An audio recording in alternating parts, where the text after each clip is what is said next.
13 qershor. Kush e vrau Jezusin? Sepse ai që nuk e kurseu birin e vet, por e dha për ne të gjithë, qysh nuk do të na dhurojë të gjitha gjërat bashkë me të. Romakëve 8:32. Një nga miqtë e mi, i cili ishte pastor në Illinois para disa vitesh, po i predikonte një grupi të burgosurish gjatë javës së Pashkës. Në një moment gjatë mesazhit të tij, ai ndaloi dhe i pyeti burrat nëse e dinin se kush e vrau Jezusin. Disa thanë se e vranu ushtarët, disa thanë se e vranu judenjtë, të tjerë thanë se e vrau Pilati. Pas një kohë heshtjeje, shoku im thjesht tha: "Ati i tij e vrau." Këtë thot pjesa e parë e Romakëve 8:32.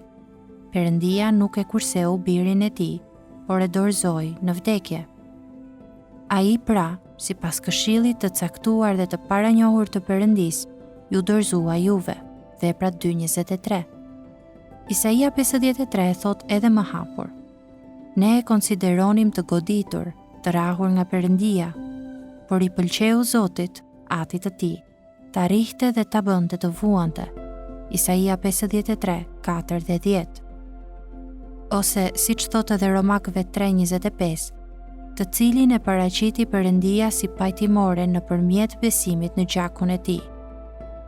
Ashtu sikur se Abrahami e ngriti thikën mbi gjoksin e birit të tij Isakut, por pastaj e kurseu birin e tij, për shkak se i kapur në shkure ishte një dash, po ashtu edhe Perëndia atë e ngriti thikën mbi gjoksin e birit të tij Jezusit. Por nuk e kurseu atë, sepse ai ishte dashi, ai ishte zëvendësuesi.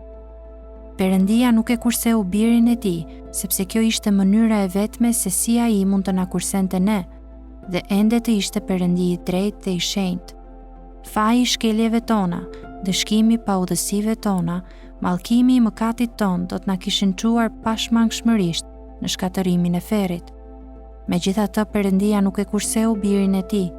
Ai e dorëzoi që të tej shpohej për shkeljet tona, të shtypej për paudhësitë tona dhe të kryqëzohej për mëkatet tona. Ky varg, Romakëve 8:32, është për mua vargu më i çmuar në Bibël, sepse themeli i premtimit gjithë përfshirës të hirit të ardhshëm të Perëndisë është që biri i Perëndisë mbajti në trupin e tij gjithë ndëshkimin tim, gjithë fajin tim, gjithë dënimin tim, gjithë fajsimin tim dhe gjithë prishjen time. Të gjithë këtë e bëri që unë të mund të qëndroj i falur, i pajtuar, i drejtësuar, i pranuar para një Perëndie të madhe dhe të shenjtë, dhe të jem përfitues i premtimeve të patregueshme të kënaqësisë për jetë në të djathtë të tij.